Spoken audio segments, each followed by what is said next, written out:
Laura Molinar. Laura is a proud Tejana from San Antonio. She holds a bachelor's in science and molecular biology from the University of the Incarnate Word and attended graduate school at the Northwestern University, where she studied global health. She is currently pursuing a Master of Social Work degree with Columbia University. Molinar has gained experience in child and maternity health from the UT School of Public Health and the University of Chicago's Urban Poverty Lab. Her organization, Sueños Sin Fronteras, has served over 30,000 adults, children, and infants at the U.S.-Mexico border and in San Antonio since its initial founding in June of 2018. Her vision and her work are rooted in liberation, autonomy, and self-determination for immigrant women and families. Please welcome to the stage health advocate Laura Molinar. Nice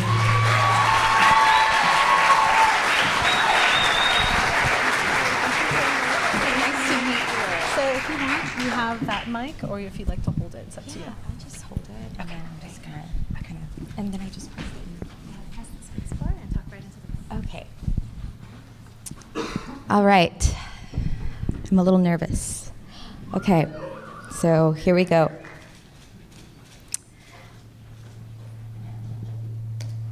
Several years ago, in the darkest moments of my despair, I recall asking myself if this would be my fate forever. I remembered the words from Gloria Anzaldua's Light in the Dark when she said, "It is precisely during these in-between times that we must create the dream, el sueño, of the sixth world." I was born to Linda and David on July 3rd, 1991 at 11:51 a.m., right before lunchtime. My mom told me about a man that was painting and working construction outside her hospital window when she was in labor with me. As she fought for her life and mine, laboring me into this world, she could hear him singing loudly in the background. As a young niña, I realized that I had a sensitivity and awareness of the world that differed from others. I grew up listening to my grandfather play traditional conjunto music on piano and guitar while we danced around my grandmother's kitchen at their house in the Texas Hill Country. Inspired by my abuelo's ability to play guitar by ear, combined with my frustration of not seeing many girls play instruments, I taught myself how to play guitar at the age of 12. I began pouring my preteen emotions and sensitivities into 3-chord melodies about running off, sailing the seas with boys that never knew I existed. But writing songs about them gave me a little bit of hope. In 11th grade, my life was forever changed when I read Zora Neale Hurston's Their Eyes Were Watching God. The main protagonist, Janie, transitions from a vibrant but voiceless teenage girl into a woman who is self-determined to find love and meaning that fulfills her spiritually, emotionally, and physically.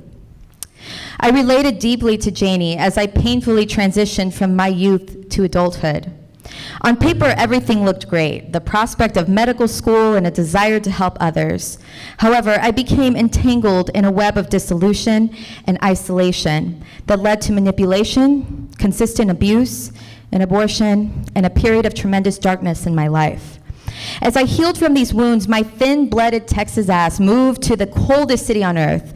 Chicago is where I reconnected with my family, left my comfort zone, and experienced unrequited love in an unforgiving city.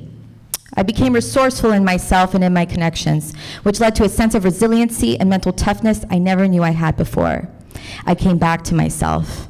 One night, after watching news coverage of the atrocities happening at the Texas border, I dreamt that I returned to Texas. In the dream, there was a mural that I had remembered from my travels in Honduras 5 years ago. Written on the wall said, "Merece lo que sueñas." You deserve what you dream. At that moment, I didn't know how I was going to do it, but I knew what I needed to do. I was inspired by the tenacity and leadership of the Zapatistas, who ignited the paths of liberation for indigenous people in Mexico. Sueños Sin Fronteras was born from a similar belief that our power is realized when we come face to face with oppression, violence, and adversity. I have no words to describe the level of brutality, inhumanity, and suffering that exists at the border. Inhumane U.S. immigration policies continue to traumatize and oppress thousands of migrant families each day. However, this did not happen overnight, but is a result of a long history of U.S. foreign policy interventions that have created a culture of impunity and corruption in Latin America and around the world. The work is complex, multifaceted, and emotionally exhausting. Feelings of doubt and bouts of my own trauma and anxieties crept in. I would say, surely there is someone out there better than me to do this. Somehow I kept showing up, and each time I became more unafraid as I listened to the voices of my ancestors pushing me ahead. How did we not lose hope in the face of despair? We were awakened. We were reminded of the power of our shared identity, narratives, and autonomy. We recognized that we are all deeply connected to each other and that no one could ever erase the centuries of resilience and preservation our ancestors created, fought, and prepared us for. In order to claim our place at the table, we needed to decolonize what it meant to heal and achieve health. As survivors, we are guided by the different ways that health outcomes are achieved for the most vulnerable, for we are the most vulnerable. And we equate that vulnerability with power. Here is the Sueños Manifesto. We believe that health is rooted in social justice. True healing and empowerment are achieved when we confront head-on the oppressive systems that led us here. It is not only about calling out ICE, CBP, and our elected officials, but also calling out the wolves in sheep's clothing in your own community that misuse their power to silence the voices of the vulnerable. We create a safe place for our community to embrace and show love towards each other. In these spaces, we prioritize and listen to the stories and needs of the women and families we work alongside with. We use our privilege and resources to provide them with basic dignities, whether that may be clothing, shoes, a clean shower, or a referral to see the doctor. We reclaim our power as autonomous beings and give reverence to our intelligence, strength, and perseverance. Rather than allowing our voices to be silenced, we raise them, we shout, we sing, and we dance towards liberation. For we know what is best for our bodies, our children, our health, and our futures. In the midst of the pain, sadness, and joy, we mother ourselves and mother each other. We practice patience and tolerance while recognizing that all of our journeys are unique and evolving.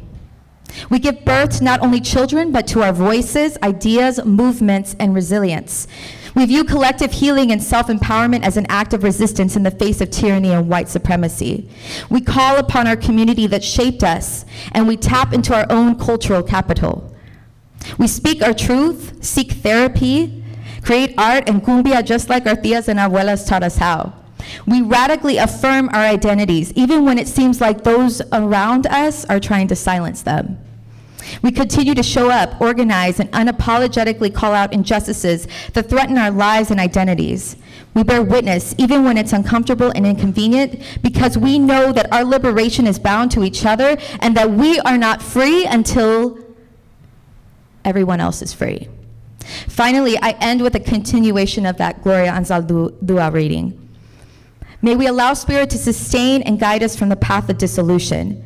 May we do work that matters. Vale la pena. It's worth the pain. Thank you.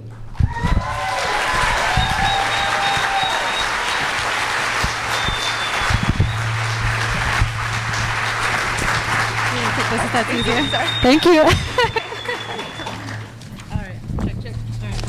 Okay, sure. Use that one again.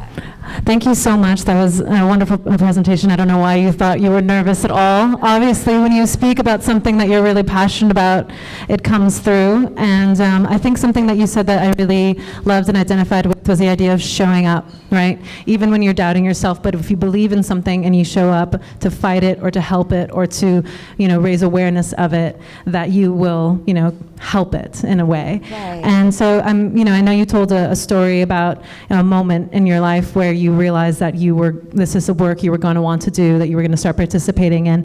How would you tell others to kind of open their eyes to those moments, to kind of find, what it is that they should be helping a cause that they believe in? It's a great question. I would say that it's important to be patient with each other and to understand that we're all on our different journeys and we're all healing. We put a facade out to the public that, makes it look like we have our shit together. But, it's, that's the thing, is that in our hearts we know who we are. And you have community behind you, supporting you. You have the power. You have the power, and you're loved, and community is one of the strongest things that you can count on and do this work with. That's great. And so if there are others out here that have found an interest in the work that you shared in helping, how can you help Sueños Sin Fronteras? How can you help your cause? Yeah, so we have a lot of opportunities. Sueños Sin Fronteras, you can find us on our website, on my picture bio thing. But yeah, I mean, just whatever gifts you have, we're so willing to receive them, whether that's if you're a chef or if you're a graphic designer or something that you want to give. You know, it's showing up looks different for everyone, and we appreciate every single effort that is given, especially to this cause right now. So yeah, check us out. Thank you so much. So great hearing. But Thank you. Thank you, everyone. Laura Molinar.